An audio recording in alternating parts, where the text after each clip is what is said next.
दोस्तों, हमारी YouTube channel mister Dilip sir में आपका स्वागत है। दोस्तों, इसके पहले मैंने जो टॉपिक पढ़ाया था वो पढ़ाया था कूलाम का नियम। आज जो हम इंटरमीडिएट के स्टूडेंट के लिए बहुत ही इम्पोर्टेंट टॉपिक लाए हैं, वैद्युत द्विध्रुव के कारण वैद्युत क्षेत्र की तीव्रता का अच्छी निरूपण। टॉपिक है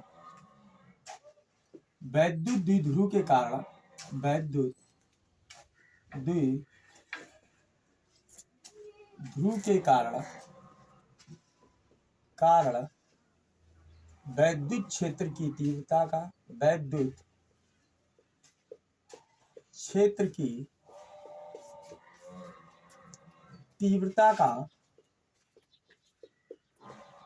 का अच्छी निरूपण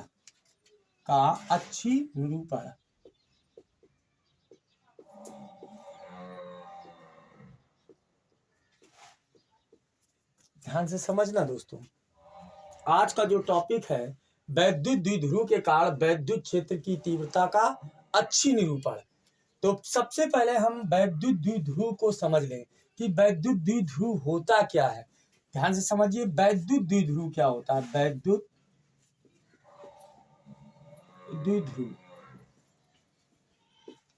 द्विध्रुव होता क्या है। वैद्युत द्विध्रुव कहते किसे हैं। वैद्युत माने वैद्युत, द्वि माने दो और ध्रुव माने ध्रुव। मतलब ऐसा निकाय जिसमें दो बराबर व विपरीत आवेश अगर अल्प दूरी पर स्थित हों, जैसे 2L, तो ऐसे निकाय को हम वैद्युत द्विध्रुव कहते हैं।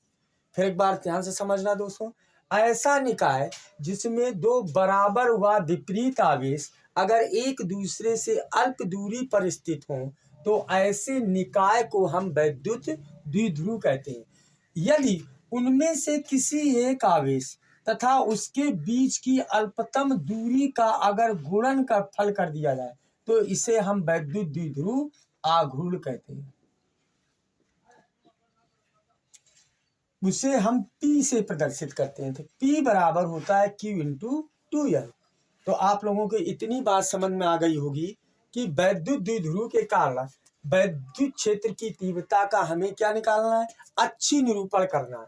तो दोस्तों, एक चीज समझ में आ गई कि वैद्युत द्विध्रुव होता क्या है। वैद्युत द्विध्रुव एक ऐसा निकाय जिसमें दो बराबर व विपरीत आवेश एक दूसरे से अल्प दूरी पर स्थित होते हैं, तो ऐसे निकाय को हम वैद्युत द्विध्रुव कहते हैं। अब आ जाइए इसके बारे में समझते हैं कि वैद्युत द्विध्रुव के कारण वैद्युत क्षेत्र की तीव्रता का अच्छी निरूपण। ठीक, ध्यान से समझना दोस्तों। मान लीजिए ये AB एक वैद्युत द्विध्रुव है। ध्यान से समझना, माना AB एक वैद्युत द्विध्रुव है जो -Q और +Q आवेश से मिलकर बना है, जिसके बीच की अल्पतम दूरी यहां से यहां तक की दूरी 2L है। इसके मध्य बिंदु से O से अच्छी स्थिति में R दूरी पर स्थित बिंदु ये P है, जहां पर हमें वैद्युत क्षेत्र की तीव्रता ज्ञात करनी है।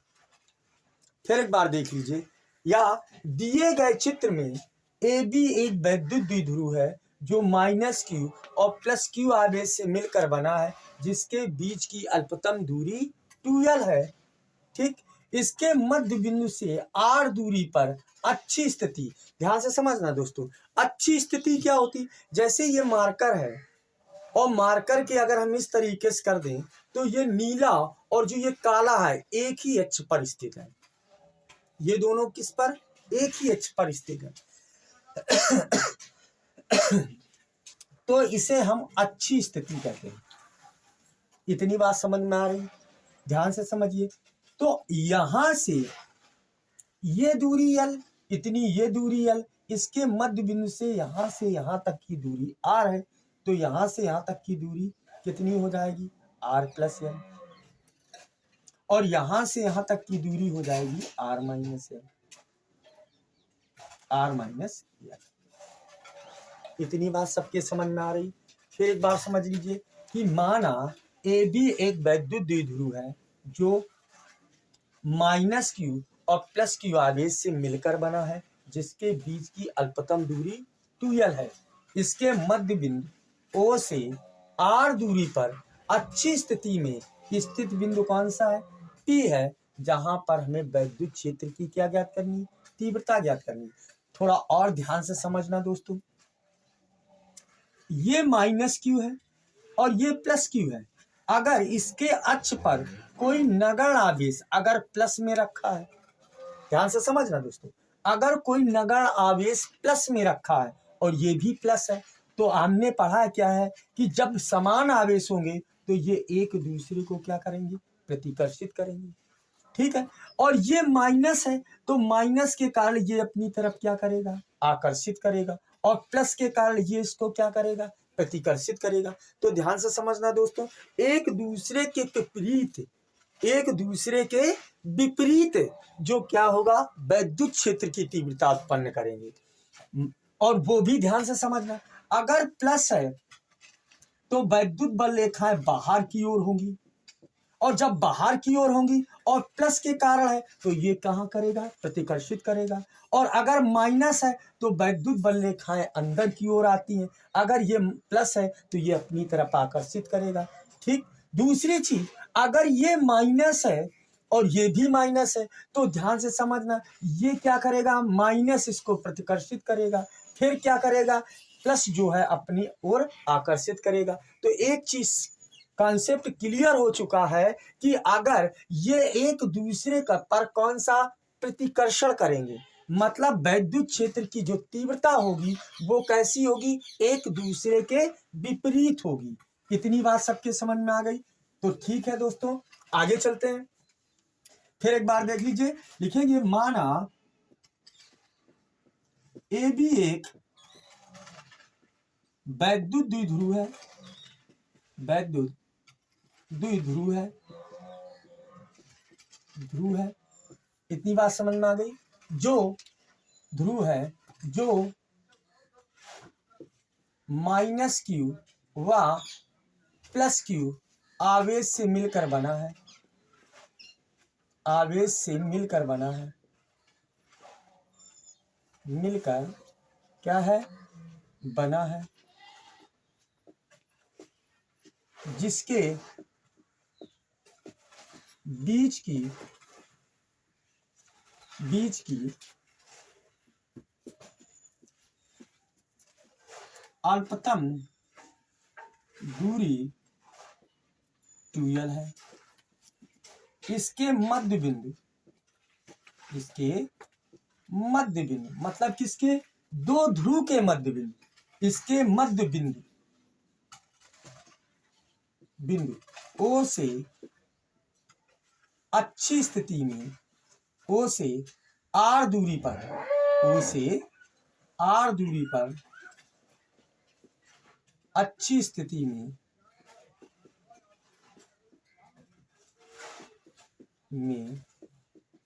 स्थित बिंदु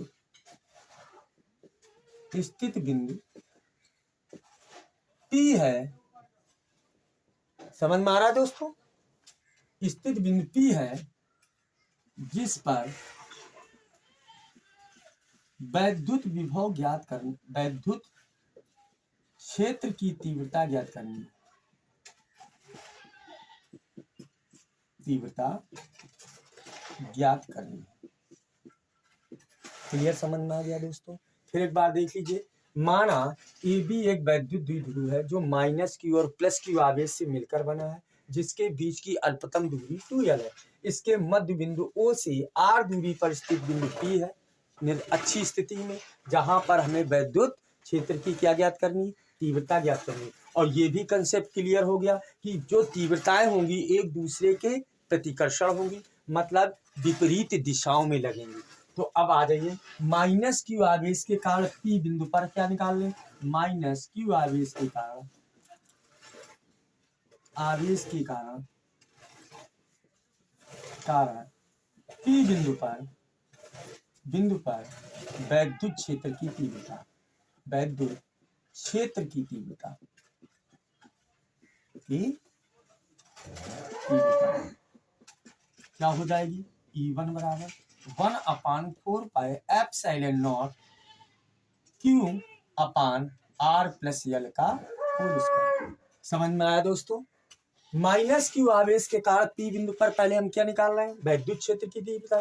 तो क्या हो जाएगा, माइनस Q आवेश के कारण P बिंदु पर वैद्युत क्षेत्र की तीव्रता E1 बराबर 1/4πε0 Q अपान R प्लस L। यहां से यहां तक की दूरी कितनी, R प्लस L। तो क्या हो गया, R प्लस L का होल स्क्वायर। अब ये माइनस है, अगर ये कोई आवेश प्लस है तो वैद्युत क्षेत्र की तीव्रता किस तरफ होगी, आकर्षित करेगा, मतलब P से A की ओर। तो ये होगी P से A की ओर। इतनी बात समझ में आ गई, P से A की ओर। अब आ रही है प्लस Q आवेश के कारण, प्लस Q आवेश के कारण P बिंदु पर वैद्युत क्षेत्र की तीव्रता, वैद्युत क्षेत्र की तीव्रता, वैद्युत क्षेत्र की तीव्रता। तो यहां आ जाइए तीव्रता क्या हो जाएगी, E2 बराबर ये आ गया 1/4πε0, ये आ जाएगा Q अपान R माइनस L का होल स्क्वायर। ये किस तरफ होगी, अब ये भी किस तरफ होगी, प्रतिकर्षित करेगी, अर्थात B से P की ओर। बात समझ में आ गई। अब चूंकि ये दोनों जो है एक दूसरे के क्या है, विपरीत है, तो P बिंदु पर क्या लिख देंगे, P बिंदु पर परिणामी वैद्युत क्षेत्र की तीव्रता, वैद्युत क्षेत्र की तीव्रता क्या हो जाएगी दोस्तों, E बराबर क्या होगी, E1 प्लस E2। अब इधर ध्यान देना, ये इसके नजदीक है। एक और पॉइंट समझ लीजिए, बहुत ध्यान से समझना। अब ये बताइए, ये प्लस Q है और यहाँ पर कोई परीक्षण आवेश Q0 है और ये माइनस Q है, तो तीव्रता ये नजदीक है, इसलिए इसकी तीव्रता क्या होगी, अधिक हो जाएगी। और ये दूरी ज्यादा है, इसलिए इसकी तीव्रता क्या हो जाएगी, कम हो जाएगी। तो मतलब क्या है, इससे इसको क्या करना पड़ेगा, घटाना पड़ेगा। तो परिणामी तीव्रता क्या हो जाएगी, E बराबर E1 और प्लस E2। अब अधिक कौन है, अधिक है E2, अधिक कौन है, E2। क्यों, तीव्रता अधिक किसमें लगेगी, E2 वाले में। क्यों, क्योंकि ये नजदीक है और परीक्षण आवेश कम दूरी पर है, R माइनस L दूरी पर है, और ये दूरी पर है, परीक्षण आवेश R प्लस L दूरी पर है। तो तीव्रता अधिक कौन उत्पन्न करेगा, ये, और कम उत्पन्न कौन करेगा, ये। और ये एक दूसरे को क्या है, विपरीत है। तो परिणामी जब तीव्रता निकालेंगे तो इससे इसको क्या हो जाएगा, माइनस हो जाएगा। तो किससे, E2 से E1 क्या हो गया, माइनस हो गया। तो E2 से E1 क्या हो जाएगा, माइनस। समझ में आ रहा है। फिर एक बार देख लीजिए, इधर ध्यान से समझना, ये माइनस Q आवेश है और ये प्लस Q आवेश है, और परीक्षण आवेश कोई नगण्य आवेश यहाँ पर है, यहाँ से यहाँ तक की दूरी कम है, तो ये तीव्रता अधिक होगी। और यहाँ से यहाँ तक की दूरी क्या है, अधिक है, तो ये आकर्षण की तीव्रता क्या होगी, कम होगी, जबकि प्रतिकर्षण की तीव्रता अधिक होगी। तो इतनी बात सबके समझ में आ रही। तो मतलब किससे किसको घटाना है, ये भी चीज क्लियर हो गई। दूसरी चीज, ये प्लस है और ये भी कोई, अगर हम मान लें कि परीक्षण आवेश है तो ये इसको प्रतिकर्षित करेगा, और ये माइनस है और यहाँ पर कोई परीक्षण आवेश है तो ये अपनी तरफ आकर्षित करेगा। तो इसका ये भी मतलब हो गया कि जो वैद्युत क्षेत्र की तीव्रताएं हैं एक दूसरे के विपरीत लग रही हैं, और विपरीत लगने के कारण यहाँ क्या हो गया, एक प्लस में हो गया और एक क्या हो जाएगा, माइनस में हो जाएगा। अब इधर ध्यान देना, ये दूरी कम है, जब ये दूरी कम है और ये दूरी अधिक है तो प्लस के कारण तीव्रता अधिक होगी और माइनस के कारण तीव्रता कम होगी। तो इससे इसको क्या करना पड़ेगा, घटाना पड़ेगा। तो E बराबर E1 प्लस E2, मतलब यहां हम कर सकते हैं E2 प्लस क्या हो गया, E1 के, और E2 की वैल्यू ये है, तो यहां क्या लिख देंगे, E1 व E2 विपरीत दिशा में है, विपरीत दिशा में है, अतः परिणामी वैद्युत क्षेत्र की तीव्रता E बराबर E2 प्लस E1, यहाँ क्या लग गया माइनस, तो क्यों लगा ये भी आपके समझ में आ गया कि 1 आ जाएगा 4πε0, यह आ गया Q/R - L का होल स्क्वायर माइनस 1/4πε0, और ये आ जाएगा तुम्हारा Q/ क्या होगा R+L का होल स्क्वायर। इतनी बात समझ में आ गई कि यहाँ माइनस क्यों लगा है, क्योंकि वैद्युत क्षेत्र की जो तीव्रता लग रही है एक दूसरे के विपरीत लग रही है, और किससे किसको घटाया गया है ये भी चीज, क्योंकि ये नजदीक है और जब ये पास होगा तो यहाँ पर वैद्युत क्षेत्र की तीव्रता E बराबर होता है F/Q0 के। परीक्षण आवेश पर लगने वाला बल, वैद्युत क्षेत्र में स्थित परीक्षण आवेश पर लगने वाला बल और परीक्षण आवेश के अनुपात को ही तो हम वैद्युत क्षेत्र की तीव्रता कहते हैं। तो परीक्षण आवेश, इसके कारण इस पर क्या लगेगा बल, तो बल अधिक क्यों लगेगा, क्योंकि दूरी क्या है कम है। अगर किसी वस्तु को नजदीक से अगर धक्का दिया जाए तो बल अधिक लगेगा, और दूर से धक्का दिया जाए तो बल कम लगेगा। तो मतलब क्या है, यहाँ से वैद्युत क्षेत्र की तीव्रता अधिक होगी और इसके कारण वैद्युत क्षेत्र की तीव्रता क्या होगी, कम होगी। और एक चीज और ध्यान रखना, ये प्लस है और ये प्लस है तो एक दूसरे को क्या करेंगे प्रतिकर्षित, और ये माइनस और ये क्या है प्लस है तो एक दूसरे को क्या करेंगे आकर्षित। तो वैद्युत क्षेत्र की तीव्रता एक दूसरे के क्या हो गई विपरीत हो जाएंगी। इतनी बात क्लियर हो गई। अब परिणामी जब वैद्युत क्षेत्र की तीव्रता निकालेंगे तो इससे इसको क्या हो गया माइनस हो जाएगा, तो मतलब इससे ये क्या हो गया माइनस, चूंकि ये जो वैद्युत क्षेत्र की तीव्रता T से A की ओर कार्य करेगी और इसमें वैद्युत क्षेत्र की तीव्रता B से P की ओर काम करेगी।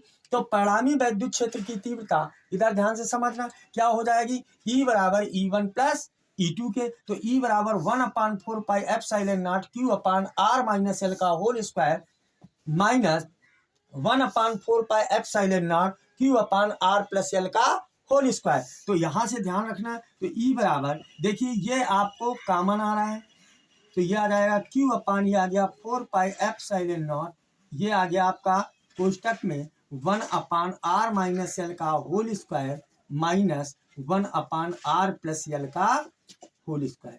इतनी बात सबके समझ में आ रही, इतनी बात सबके समझ में आई। अब हम क्या करेंगे, इधर हल किए दे रहे हैं, ध्यान से समझना इधर। तो ये दोनों क्या आ जाएंगे आपके कॉमन आ गए। तो E बराबर परिणामी तीव्रता E बराबर Q/ ये आ गया 4πε0। अब लासा आ गया आपका R-L और R+L का होल स्क्वायर। तो यहाँ हमने ले लिया R-L का होल स्क्वायर इंटू R+L का होल स्क्वायर।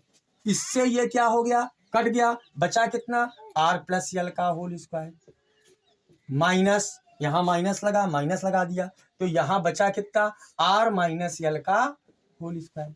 अब ध्यान से समझना, तो E बराबर ये आ जाएगा Q/, ये आ गया 4πε0। अब इसका हम कोष्टक खोल दें तो ये आ जाएगा A + B का होल स्क्वायर, तो ये आ जाएगा R² + L² + 2RL माइनस यहाँ आ जाएगा R² + L² - 2RL और बटे ये आ गया R² माइनस R² और माइनस L कोष्टक में R+L पूरे का होल स्क्वायर।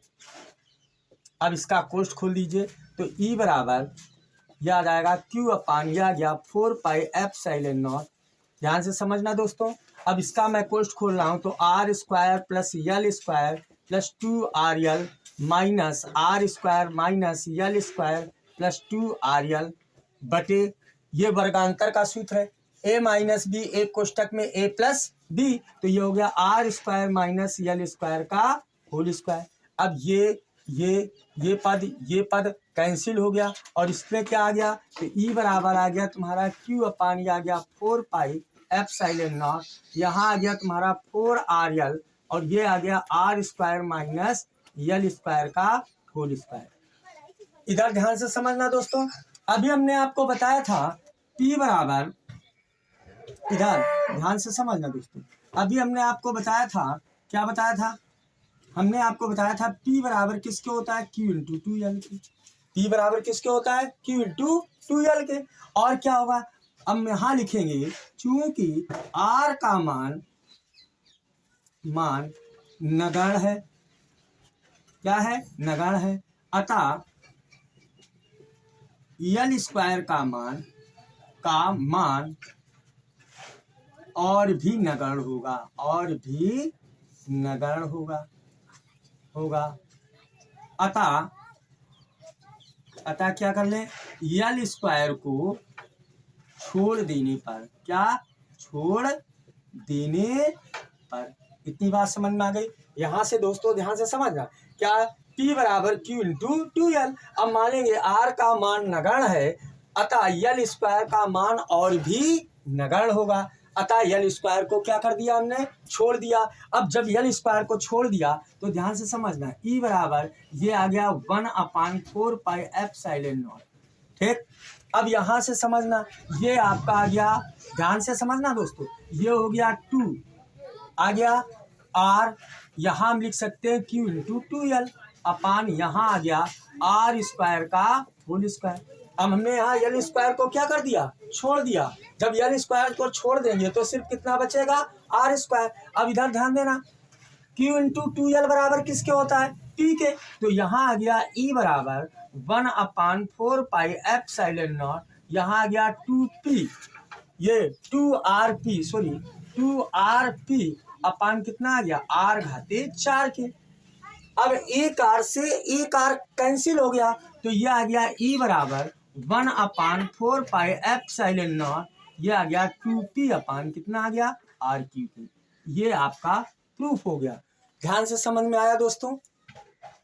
तो आज हमने बेहद ही इम्पोर्टेंट टॉपिक है कि विद्युत द्विध्रुव के कारण विद्युत क्षेत्र की तीव्रता का अच्छी निरूपण। अगर दोस्तों मेरी क्लास अच्छी लग रही हो, ठीक, मेरे चैनल को लाइक करिए, सब्सक्राइब करिए।